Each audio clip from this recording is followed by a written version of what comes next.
জানাচ্ছি আরটিভি মধ্যাহ্নের সংবাদে। আপনাদের সঙ্গে রয়েছি আমি মারফি রহমান।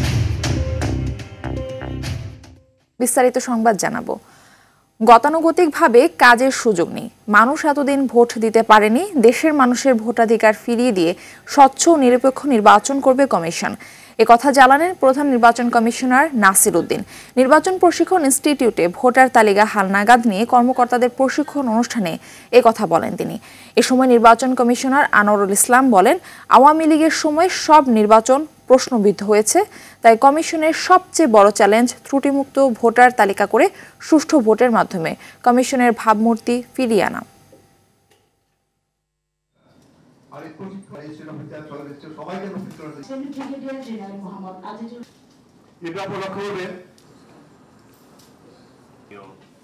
প্রধান নির্বাচন কমিশন বিএনপির ভারপ্রাপ্ত চেয়ারম্যান তারেক রহমানের চাঁদাবাজির 4 মামলা বাতিলের রায় বহাল রেখেছেন আপিল বিভাগ। হাইকোর্টের রায়ের বিরুদ্ধে রাষ্ট্রপক্ষের দায়ের করা লিভ টু আপিল খারিজ করে রোববার বিচারপতি মোহাম্মদ আশফাকুল ইসলামের নেতৃত্বে 4 বিচারপতির আপিল বেঞ্চ এই আদেশ দেন। আইনজীবীরা বলছেন, বিএনপিকে বিতর্কিত করার জন্য ও তারেক রহমানকে হেয় প্রতিপন্ন করার জন্য এই মিথ্যা বানোয়াট মামলা দায়ের করে শেখ হাসিনা গেল 23 অক্টোবর হাইকোর্টের এক দ্বৈত বেঞ্চ তারেক রহমানের এই 4টি মামলা বাতিল করে রায় দেন। পরে এই রায়ের বিরুদ্ধে লিভ টু আপিল করে রাষ্ট্রপক্ষ। 2007 সালের বিভিন্ন ব্যক্তি বাদী হয়ে গুলশান, কাফরুল, শাহবাগ ও ধানমন্ডি থানায় চাঁদাবাজির অভিযোগে তারেক রহমানের বিরুদ্ধে এসব মামলা করে।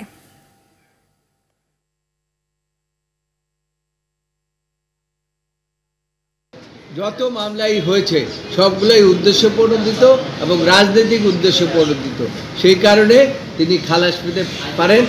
জনাব তারেক রহমান সাহেবের বিরুদ্ধে মিথ্যা বানোয়াট কিছু মামলা দায়ের করা হয়েছিল, যে মামলায় এফআইআর পর্যন্ত ওনার নাম ছিল না। তারপরেও রাজনৈতিক উদ্দেশ্যে হেয় প্রতিপন্ন করার জন্য বিভিন্ন ধরনের মিথ্যা বানোয়াট মামলায় দায়ের করা হয়েছিল। বিএনপির সিনিয়র যুগ্ম মহাসচিব রুহুল কবির রিজভী বলেছেন, অন্তর্বর্তীকালীন সরকারের করা সংস্কারগুলো যদি লোক দেখানোর জন্য তড়িঘড়ি করে করা হয় তাহলে সেটা হুমড়ি খেয়ে পড়ে যাবে। রাতারাতি করে সংবিধানের 70 অনুচ্ছেদ সংস্কার করতে গেলে সেটা আরো বেশি পঙ্গু হয়ে যাবে। গেল মধ্যরাতে গুলিস্তান, সদরঘাট, কাওরান বাজার ও কমলাপুরে ঢাকা মহানগর উত্তর ও দক্ষিণ শ্রমিক দলের উদ্যোগে গরিব ও দুস্থ শীতার্তদের মাঝে কম্বল বিতরণ অনুষ্ঠানে তিনি এসব কথা বলেন। রিজভী আরো বলেন, ভবিষ্যতে সংবিধানের ধারাবাহিকতা যেন আর কেউ পায়ের নিচে চাপা দিতে না পারে, সেজন্য আরও কয়েকবার নির্বাচন অনুষ্ঠিত হওয়ার পরে সংবিধানের 70 অনুচ্ছেদের বিষয়ে সিদ্ধান্ত আসতে পারে।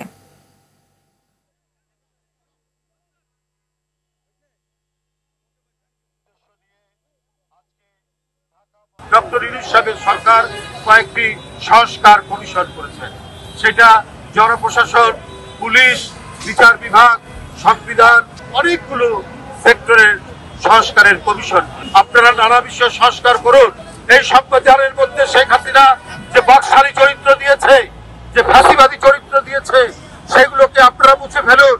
সেখানে জনগণের ক্ষমতা কিভাবে নিশ্চিত করা যায় সেই ধারাগুলো, সেই সংস্কারগুলো আপনারা করুন। আগামী মঙ্গলবার পর্যন্ত দেশের আবহাওয়া অপরিবর্তিত থাকবে বলে জানিয়েছে আবহাওয়া অফিস। তবে তারপর থেকে কুয়াশা ও কোথাও কোথাও বৃষ্টিপাতের সম্ভাবনা রয়েছে। আজ সারা দেশের সর্বনিম্ন তাপমাত্রা রেকর্ড করা হয়েছে তেঁতুলিয়ায় 9.9 ডিগ্রি সেলসিয়াস। অন্যদিকে এদিন ঢাকার তাপমাত্রা 15 ডিগ্রি সেলসিয়াস। ফলে স্বস্তিতে অফিসে যেতে পেরেছেন কর্মজীবীরা। এদিকে বিশ্বের সবচেয়ে দূষিত শহরের তালিকায় আজ শীর্ষে অবস্থান করছে ঢাকা। মারাত্মক স্বাস্থ্যযুদ্ধ ঝুঁকিতে আছে নগরবাসী। এদিন সকাল 10টায় ঢাকার এয়ার কোয়ালিটি ইন্ডেক্স বা বায়ুর মান সূচক স্কোর ছিল 445, যা খুব অস্বাস্থ্যকর হিসেবে বিবেচনা করা হয়। বায়ু দূষণের এই তালিকায় 444 স্কোর নিয়ে দ্বিতীয় স্থানে রয়েছে ইরাকের বাগদাদ, তৃতীয় স্থানে রয়েছে পাকিস্তানের করাচি, চতুর্থ স্থানে রয়েছে ভিয়েতনামের হ্যানয় ও পঞ্চম স্থানে রয়েছে মঙ্গোলিয়ার উলানবাটর। 7 তারিখ থেকে কিন্তু দেশের উত্তর পশ্চিম দিক দিয়ে কিছু মেঘ ঢুকে যাবে এর ফলে কিন্তু উত্তরবঙ্গে বিশেষ করে রংপুর বিভাগ এবং ময়মনসিংহ বিভাগ এবং সিলেট বিভাগে এসব অঞ্চলে কোথাও কোথাও গুড়ি গুড়ি বৃষ্টি অথবা কোথাও কোথাও হালকা একটু বৃষ্টির চান্স আছে। দেশের অন্য অঞ্চলগুলোতে কিন্তু আকাশ কিছুটা মেঘলা হয়ে যাওয়ার সম্ভাবনা আছে 7 তারিখ এবং 8 তারিখে। এই মুহূর্তে রাজধানীর জিয়া উদ্যানের সামনে থেকে সরাসরি যুক্ত হচ্ছেন সহকর্মী সুফিয়ান ফারাবি। ফারাবি, ঢাকায় বায়ু দূষণ রোধে কোনো উদ্যোগ নিতে দেখেছেন কিনা জানাবেন।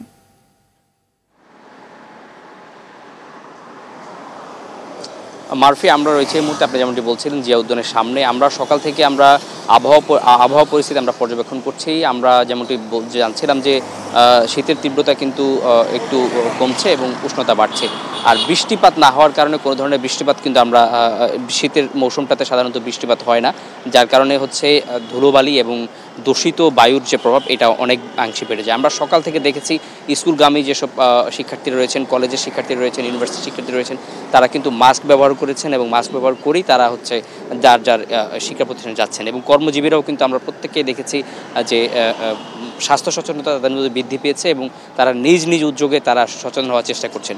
আর ঢাকা কিন্তু এমনিতে একটা দূষিত বায়ুর শহর, সেই জায়গা থেকে আজকে যেই সবার শীর্ষে অবস্থান নিয়েছে এটা প্রতিনিয়তই ঘটছে, পালা করে একদিন কখনো দ্বিতীয় হচ্ছে, কখনো প্রথম হচ্ছে, এভাবে কিন্তু হচ্ছে। আমরা সকাল থেকে যেটা দেখেছি যে এই একজন চিকিৎসক নিয়ে আমরা কথা বলেছি, তিনি আমাদের জানিয়েছেন যে এই মুহূর্তে সবচেয়ে ঝুঁকিতে আছেন হচ্ছে শিশুরা। তাদেরকে যখন স্কুলে নিয়ে যাওয়া হবে বা তাদেরকে ঘর থেকে বের করা হবে সেই সময়তে যেন অবশ্যই মাস্ক ব্যবহার করা হয় এবং নারীদেরকেও মাস্ক ব্যবহারে উৎসাহিত করা হয়েছে। এছাড়া যাদের শ্বাসকষ্ট বা এজমা এই জাতীয় রোগগুলো রয়েছে তাদের প্রতি অধিক সচেতনতা দেখানোর জন্য চিকিৎসকরা অনুরোধ জানিয়েছেন। ঢাকার যে দূষিত বায়ু এর একটি অন্যতম কারণ হচ্ছে ঢাকার আশপাশে বেশ কিছু ইটভাটা রয়েছে, সেই ইটভাটাগুলো থেকে কিন্তু দূষিত বায়ু ঢাকার মধ্যে প্রবেশ করে, এটা একটা অন্যতম কারণ হিসেবে আবহাওয়াবিদরা মনে করেন। এবং সেই ফারাবি, ধন্যবাদ আপনাকে। এদিকে দেশের বিভিন্ন জেলার উপর দিয়ে বয়ে যাচ্ছে মৃদু শৈত্যপ্রবাহ। উত্তরের জেলা পঞ্চগড়ে হাড় কাঁপানোর শীত অনুভূত হচ্ছে। ভোর থেকে ঘন কুয়াশায় ঢেকে আছে চারপাশ। তীব্র শীতে দুর্ভোগে নিম্নআয়ের মানুষ। সকাল 6টায় পঞ্চগড়ের সর্বনিম্ন তাপমাত্রা রেকর্ড করা হয়েছে 9.9 ডিগ্রি সেলসিয়াস। চুয়াডাঙ্গায় কমেনি শীতের তীব্রতা। শীত আর ঘন কুয়াশার কারণে প্রয়োজন ছাড়া ঘর থেকে বের হচ্ছে না মানুষজন। শীতজনিত রোগে আক্রান্ত হচ্ছেন শিশু ও বয়স্করা। জেলায় সর্বনিম্ন তাপমাত্রা রেকর্ড করা হয়েছে 12.3 ডিগ্রি। ঠাকুরগাঁওয়ে ঘন কুয়াশায় ঢাকা পড়েছে জনপদ। হিলিতে তাপমাত্রা বাড়লেও কমেনি শীত। গাইবান্ধায় মৃদু শৈত্যপ্রবাহ বয়ে যাচ্ছে। দিনের সূর্যে দেখা মিললেও তা কাজে আসছে না। এদিকে ঘন কুয়াশায় পাটুরিয়া, দৌলতদিয়া ও আরিচা কাজিরহাট নৌরুটে কয়েক ঘন্টা বন্ধ থাকার পর ফেরি চলাচল শুরু হয়েছে।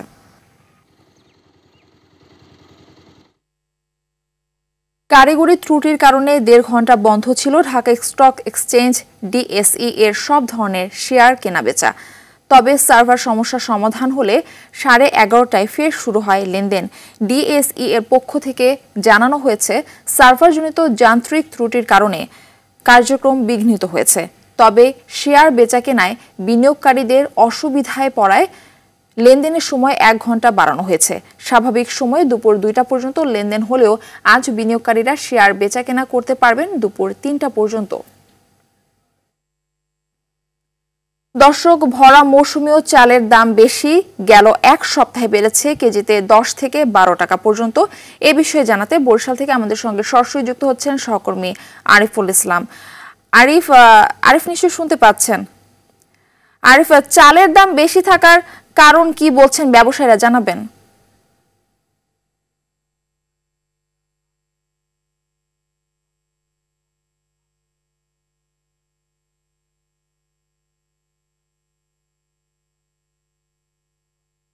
আরিফ, আপনি কি শুনতে পাচ্ছেন? আরিফ, চালের দাম বেশির কি কারণ বলছেন ব্যবসায়ীরা, জানাবেন বিস্তারিত। জি ভাইয়া, ধন্যবাদ আপনাকে। আসলে চালের যে বাজারটি সেটি হচ্ছে যে হঠাৎ করেই চালের বাজারটি ঊর্ধ্বমুখী। আমরা এমনটি লক্ষ্য করেছি। আমরা জানবেন যে বরিশালে কিন্তু চাল উৎপাদন হয়, কিন্তু হঠাৎ করে চালের বাজারটা কেন আসলে ঊর্ধ্বমুখী সেটি প্রথমেই একটু আমরা এখানে যারা দোকানি রয়েছে আমরা দোকানির সাথে কথা বলবো যে চালের বাজারটি ঊর্ধ্বমুখী। ভাই, আমরা একটু সরাসরি লাইনে আছি, আমাদেরকে দয়া করে একটু বলবেন যে হঠাৎ করে চালের দাম বৃদ্ধি পাওয়ার কারণ।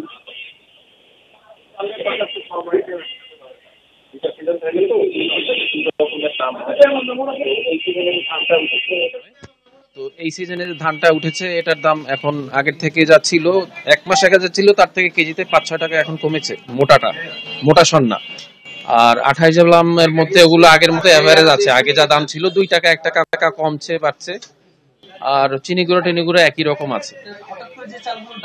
যেটা বেড়েছে এটা হচ্ছে বাংলাদেশে 2টা ধানের সিজন হয়, একটা ইরি একটা হচ্ছে আমন। তো এখন হচ্ছে আপনার ইরিটা হয় বৈশাখ মাসটা 4 মাস পরে। তো যেইটার ধানটা একটু শর্টেজ থাকে ওইটার দামটা কিছুটা একটু আপ হয়ে যায়। আপনার ইন্ডিয়া থেকে প্রচুর চালের আমদানি আছে, এই কারণে দামটা একটু স্থগিত আছে, মানে ওইভাবে বাড়েনি, কিন্তু যতটা বাড়ার ছিল আগে তার থেকে এখন একটু কম আছে। বাড়ার একটা প্রবণতা ছিল বেশ কিছু 1 মাস আগে, এই প্রবণতাটা ইন্ডিয়ান চালের কারণে বেশ কম এখন। আর আগামী 4 মাসের মধ্যে চিকন চালের দামটা বেশ কমে আসবে, নতুন উঠলেই কমে আসবে। ধন্যবাদ আপনাকে। আসলে যেমনটি শুনছেন বরিশালের বাজারটা কিন্তু এক এক রকমের, তবে আসলে কিছু কিছু দোকানে বৃদ্ধি পেয়েছে, কিছু কিছু দোকানে আসলে এখন পর্যন্ত সেই বাজার প্রভাবটি পড়েনি। তবে বরিশালের যে বৃহৎ পাইকারি চালের আড়ত, আমি কিন্তু সেখানেই রয়েছি, এখান থেকেই কিন্তু মূলত বরিশাল চালের বাজারগুলো নিয়ন্ত্রণ করা হয়। তো যেটা আপনাকে জানাতে চাই সেটা হচ্ছে যে বরিশালে চাল উৎপাদন হলেও খুচরো দোকানিগুলোর উপরে কিন্তু বেশি প্রভাবটি পড়েছে কিছু অসাধু বিক্রেতারা। আর বড় দোকানগুলোতে এখন পর্যন্ত বলছে যে তারা আসলে আরো 3-4 মাস লাগবে হয়তো বা চালের বাজার নিয়ন্ত্রণ আসছে। তো এই ছিল এখন পর্যন্ত চালের বাজারের সবশেষ তথ্য আমার কাছে। আরিফ, ধন্যবাদ আপনাকে। মধ্যাহ্নের সংবাদ এ পর্যন্তই। দুপুরের সংবাদ 1:45টায় দেখার আমন্ত্রণ রইল। ধন্যবাদ সবাইকে।